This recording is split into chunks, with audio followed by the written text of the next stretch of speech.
پاک کی غلامی میں آ جائیں۔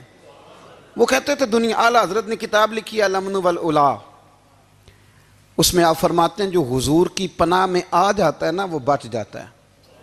اللہ کرے آپ کو سمجھ آئے میری بات کی۔ جو حضور کی پناہ میں آ جاتا ہے وہ، جو دنیا دار رہتا ہے، مالدار رہتا ہے، حضور کی پناہ میں نہیں آتا وہ بے سکون رہتا ہے۔ فرماتے ہیں یہاں دنیا میں بھی حضور کی پناہ میں آ جاؤ، آج لے ان کی پناہ۔ اور آج دلیل آپ نے ابن ماجہ کی حدیث لکھی ہے، حضرت تمیم داری حدیث کے راوی ہیں، اعلیٰ حضرت نے لکھی ہے، فرماتے ہیں جو حضور کی پناہ میں آیا بچ گیا۔ دلیل دیتے ہیں، فرمایا انسان تو انسان، جانور بھی آتے تھے تو بچ جاتے تھے۔ حضرت تمیم داری رضی اللہ تعالیٰ عنہ فرماتے ہیں کہ ہم کھڑے تھے، ایک اونٹ دوڑتا ہوا آیا، نبی کریم صلی اللہ علیہ وسلم کے پہلے اس نے قدموں پہ سجدے کیے۔ صحابہ کہنے لگے حضور ہمیں بھی اجازت دیں، فرمایا وہ تو بے زبان ہے، اسے تو پتہ کوئی نہیں، پیش نظر ہے وہ نو بہار، سجدے کو دل ہے بے قرار، روکیے سر کو روکیے یہی تو امتحان ہے۔ فرمایا اسے کیا پتا، تم تو مکلف ہو شریعت کے، تمہیں اجازت نہیں ہے۔ اور اعلیٰ حضرت نے 2 ٹوک لکھا ہے، فرمایا سوائے خدا کے کسی کو تعظیمی سجدہ بھی حرام ہے۔ یہ نوٹ کر لیں میری بات۔ اور اعلیٰ حضرت نے فتاوی رضویہ میں لکھا ہے کسی قبر پہ جاؤ تو 4 ہاتھ دور کھڑے رہو۔ اللہ کرے آپ کو سمجھ آئے، کتنے ہاتھ؟ 4 ہاتھ دور کھڑے رہو، سورۃ فاتحہ پڑھو، درود شریف پڑھو، جس قبر پہ گئے ہو ان کی روح کو اصال ثواب کرو، ان کے وسیلے سے دعا مانگو۔ اعلیٰ حضرت فرماتے ہیں قبر کو سجدہ بالاتفاق حرام ہے، طواف قبر کا کرنا بالاتفاق حرام ہے، بوسہ لینے میں اختلاف ہے کہ جائز ہے کہ ناجائز ہے، لیکن بوسے سے بھی چونکہ شک پڑتا ہے تو فرماتے ہیں احمد رضا کی رائے یہ ہے کہ بوسہ لینے سے بھی بچا جائے۔ وہ آ گیا تو اس سے اگلی باتیں کرتا ہے، بس خاموش رہ، باادب رہ اور پیچھے رہ۔ تو حضرت تمیم داری کہتے ہیں یہ حدیث اعلیٰ حضرت نے لکھی ہے الامن والعلا میں، فرماتے ہیں کہ اونٹ نے پہلے سجدہ کیا، قدم چومے، پھر اس نے حضور کے کان میں کوئی بات کہی۔ روزے دے دوالے نے غلاماں دیاں ٹولیاں، ایک پیا سن دے کروڑاں دیاں بولیاں، یعنی اونٹ نے بات کی تو حضور نے وہ بھی سن لی۔ اعلیٰ حضرت کہتے ہیں جو پناہ میں آتا ہے بچ جاتا ہے۔ کہتے ہیں رسول کریم نے نا اونٹ کی پشت پہ ہاتھ پھیرا اور اللہ کے محبوب فرمانے لگے فکر نہ کر، اب تو آ گیا ہے نا تو جیسے تو کہے گا ویسے ہی ہو جائے گا، جیسے تو کہے گا ویسے ہی۔ ابن ماجہ میں موجود ہے، پر میں چونکہ فاضل بریلوی رحمۃ اللہ علیہ کی کتاب سے پیش کر رہا ہوں الامن والعلا سے، تو میں اسی انداز میں پیش کر رہا ہوں جس انداز میں وہاں ہے۔ حضرت تمیم داری کہتے ہیں کہ ہماری سمجھ میں بات کوئی نہ آئی، تھوڑی دیر گزری تو کچھ لوگوں نے ہاتھوں میں رسیاں پکڑی ہیں، خنجر پکڑے ہیں، دوڑے آئے، یا رسول اللہ یہ ہمارا اونٹ ہے۔ حضرت تمیم داری کہتے ہیں میں نے دیکھا کہ جب وہ آ گئے نا خنجر لے کے تو اونٹ حضور کے پیچھے چھپ گیا۔ آج لے ان کی پناہ، آج مدد مانگ ان سے، وہ حضور کے پیچھے چھپ گیا۔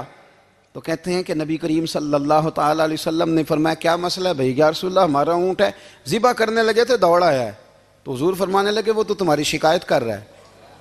وہ کہتا ہے یا رسول اللہ میں نے برسوں ان کی نوکری کی، برسوں میں نے بڑی نوکری کی۔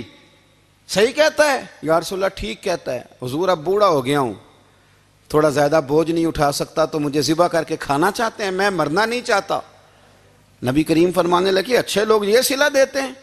انہوں نے عرض کی حضور آپ حکم کر دیں، ہم اس کو چھوڑ دیتے ہیں یا رسول اللہ، نہیں ذبح کریں گے، خدمت کریں گے۔ حضور فرمانے لگے نہیں، اب میرے پاس آیا ہے نا، اب میں نے واپس نہیں کرنا، آج ہو گیا ہے، آج لے ان کی پناہ، آج مدد مانگ ان سے، آج ہو گیا یا رسول اللہ پھر رکھ لیں۔ حضور نے فرمایا نہیں بھائی پیسے بتاؤ کتنے؟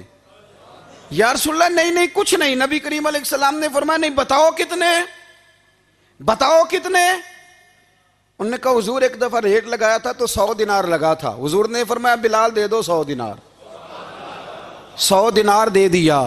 اعلیٰ حضرت فرماتے ہیں دیکھو ان کی پناہ میں آنے کی برکتیں کتنی ہیں۔ ان سے کہا تم جاؤ، وہ چلے گئے۔ حضور نے پشت پہ ہاتھ پھیرا، فرمایا جا تو آزاد ہے۔ حضرت تمیم داری کہتے ہیں وہ پہلے گیا پھر پلٹ کے آیا، اس نے نبی پاک کے کان میں کو بات کی، کئی باتیں کی، پر میں ایک بات کرتا ہوں، کئی باتیں کی، ایک بات کی تو حضور رو پڑے۔ اونٹ چلا گیا، ہم نے عرض کی حضور یہ کیا کہہ گیا ہے؟ تو محبوب فرمانے لگے یہ کہہ گیا یا رسول اللہ جس طرح آپ نے مجھے چھری سے بچایا ہے میں دعا کرتا ہوں اللہ آپ کی امت کو جہنم سے محفوظ فرمائے، اللہ جہنم سے بچائے آپ کی امت کو، اس طرح مجھے چھری سے آپ نے محفوظ کیا۔ اعلیٰ حضرت فرماتے ہیں کن چکروں میں پڑے ہوئے ہو، کن چکروں میں؟ پیسوں کی پناہ لیتے ہو، عہدوں کے پیچھے چھپتے ہو، دولت کے پیچھے چھپتے ہو، تعلقات کے پیچھے چھپتے ہو۔ فرمایا مصیبت آئے گی تو یہ سارے ہٹ جائیں گے، اگر پناہ لینی ہے تو مدینے والے محبوب کی پناہ لو، دروازہ رسول پہ آؤ، نبی کریم کی بارگاہ میں جھکو، حضور سے پیار کرو۔ اعلیٰ حضرت فرماتے ہیں محبوب کا ادب کرو، رسول اللہ کی غلامی کرو۔ فرماتے ہیں پھر کے گلی گلی تباہ، ٹھوکریں سب کی کھائیں کیوں، دل کو جو عقل دے خدا تو تیری گلی سے جائے کیوں۔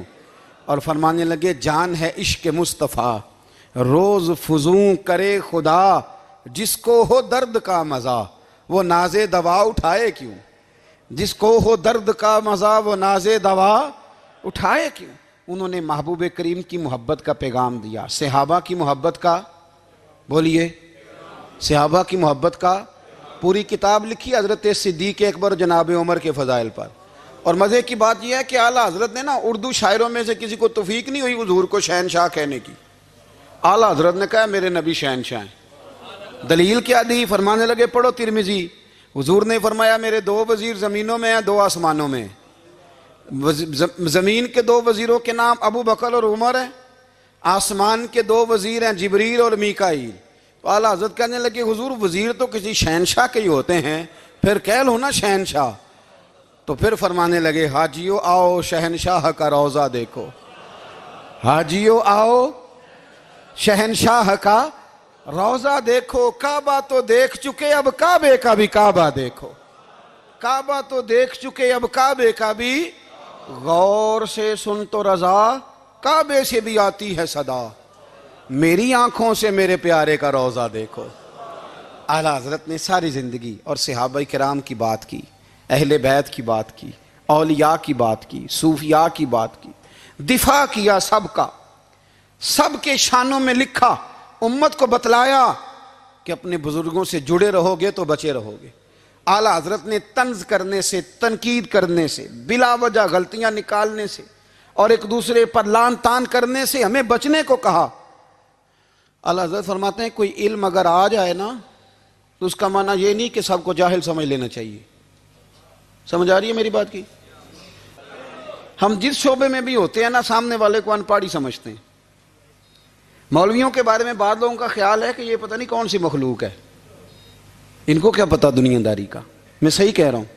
اسی طرح جو میرے شعبے سے تعلق رکھنے والے لوگ ہیں وہ کہتے ہیں شاید سارے تاجر 2 نمبر طریقے سے ہی مال کماتے ہیں۔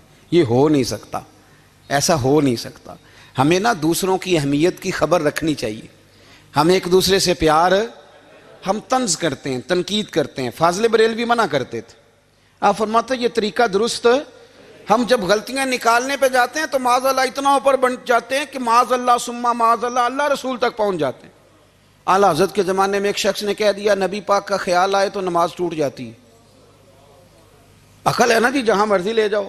وہ کہنے لگا جی میں نے خالص اللہ کے لیے پڑھنی ہے نا فلسفہ عجیب، نبی پاک کا خیال آئے تو نماز۔ اعلیٰ حضرت فرمانے لگے تو بڑا ہی پاگل ہے، جب تو کہے گا السلام علیکہ ایھا النبی خیال آئے گا کہ نہیں؟ فرمانے لگے تو بڑا ہی نادان ہے، جب تو کہے گا اللہم صلی علی محمد وعلی خیال آیا کہ نہیں آیا؟ فرمانے لگے تو نبی پاک کی بات کرتا ہے، نماز میں تو ابا اماں کا بھی خیال آتا ہے، ربنا اغفر لی والی والدیہ۔ فرمانے لگے ربے کے خیال سے نہیں ٹوٹتی تو مدینے والے کے خیال سے کیسے ٹوٹ گئی؟ فرمانے لگے بڑا ہی بیوقوف ہے تو۔ اعلیٰ حضرت فرمانے لگے تو کہتا ہے حضور کا خیال آئے تو ٹوٹ جاتی ہے؟ فرمانے لگے جب تک حضور کا خیال آئے نہ نماز ہوتی نہیں، جب تک حضور کا خیال نہ آئے نماز ہوتی نہیں، سوال ہی نہیں پیدا ہوتا۔ لوگوں نے کہا جناب وہ کس طرح؟ تو اعلیٰ حضرت فرمانے لگے اللہ نے کہا قرآن میں واقعی الصلاۃ نماز پڑھو، یہ نہیں بتایا کتنی پڑھنی ہے، اور یہ بھی نہیں بتایا فجر کی کتنی پڑھنی ہے، یہ بھی نہیں بتایا ظہر کی، یہ بھی نہیں بتایا قیام کیسے کرنا ہے، ہمیں یہ بھی نہیں بتایا رکوع کیسے کرنا ہے۔ ہمیں پتہ کیسے پتہ چلا؟ جب صحابہ نے کہا نا رب کہتا ہے نماز پڑھیں تو کیسے پڑھیں، تو حضور فرمانے لگے سلو کما رأیتمونی اصلی، نماز اس طرح پڑھو کرو جس طرح مجھے پڑھتے ہوئے دیکھتے ہو۔ تو کہا یہ تو کیسی عجیب بات کر رہا ہے کہ نبی کریم صلی اللہ علیہ وسلم کا خیال آئے۔ اور پھر بڑی مزیدار بات، ایک شخص نے اعلیٰ حضرت سے آ کے نا، اس زمانے میں نا ایک آریہ مذہب ہوتا تھا، اب اللہ کا شکر ہے وہ کوئی نہیں، اب ویسے جو بڑے نئے نئے مذہب نکل آئے ہیں، جو آدمی جتنا پڑھ جاتا ہے معاذ اللہ وہ ایک نئی بات ہی شروع کر دیتا ہے، اور جو انوکھی بات کرے اس کے پیچھے رش بھی زیادہ ہو جاتا ہے، سٹائل ذرا ہٹ کے ہو نا جی تو ذرا ماحول جلدی بن جاتا ہے۔ تو وہ آریہ مذہب تھا، تو وہ ایک آریہ آ گیا اعلیٰ حضرت کے پاس، آ کے کہنے لگا کہ فرض کی اہمیت زیادہ ہے کہ سنت کی؟ تو اعلیٰ حضرت فرمانے لگے بھئی اہمیت تو فرض کی زیادہ ہے۔ تو کہنے لگے آپ کا وضو تو پھر سنت سے شروع ہوتا ہے، وضو میں پہلا فرض ہے منہ دھونا، اور آپ سب سے پہلے ہاتھ دھوتے ہیں، یہ بھی سنت، ناک میں پانی ڈالنا یہ بھی، کلی کرنا یہ بھی۔ میری بات کی سمجھ آ رہی ہے؟ اس نے کہا یہ آپ عجیب لوگ ہیں، فرض اگر بڑا ہے تو پہلے فرض ہونا چاہیے تھا۔ سمجھ آ رہی ہے میری بات کی؟ لوگ دین پر بڑے بڑے مختلف اعتراضات کرتے ہیں نا، اس نے کہا جی پہلے ہونا چاہیے تھا فرض، تو منہ دھونا فرض ہے، آپ نے گھٹنوں تک ہاتھ دھوئے، اب یہ جو آپ نے ہاتھ دھو یہ بھی سنت، کلی کری تو وہ بھی سنت، ناک میں پانی ڈالا تو وہ بھی سنت، تو آپ تو چوتھے نمبر پہ فرض ادا کر رہے۔ تو اعلیٰ حضرت فرمانے لگے تم اصل میں محبوب کا غلام نہیں نا، ہاں تجھے کیا پتا ہو یہ بات کیا ہے، تو بیٹھ جا ہم سے سن، ہم تجھے بتاتے ہیں۔ اس نے کہا جی کیا مطلب؟ فرمانے لگے یہ محبوب جو ہے نا ہمارے، یہ ہمیں بڑی جگہوں سے بچاتے ہیں، یہ بچا بچا کے فرائض تک لے جاتے ہیں۔ کیا مطلب؟ کہنے لگے حضور نے ہمیں کہا ہے کہ پہلے نا ہاتھ دھو لو، پتہ چل جائے پانی زیادہ گرم تو نہیں، منہ جالی نہ جائے، پہلے نا دیکھ لو۔ فرمایا پھر ناک میں ڈال کے پتہ کرا لو کہ اس میں سے بدبو تو نہیں آتی، سنت بھی ادا ہو گئی، پتہ بھی چل گیا بو تو نہیں آ رہی، اور فرمایا پھر منہ میں ڈال کے چکھ لو کہ بد ذائقہ تو نہیں۔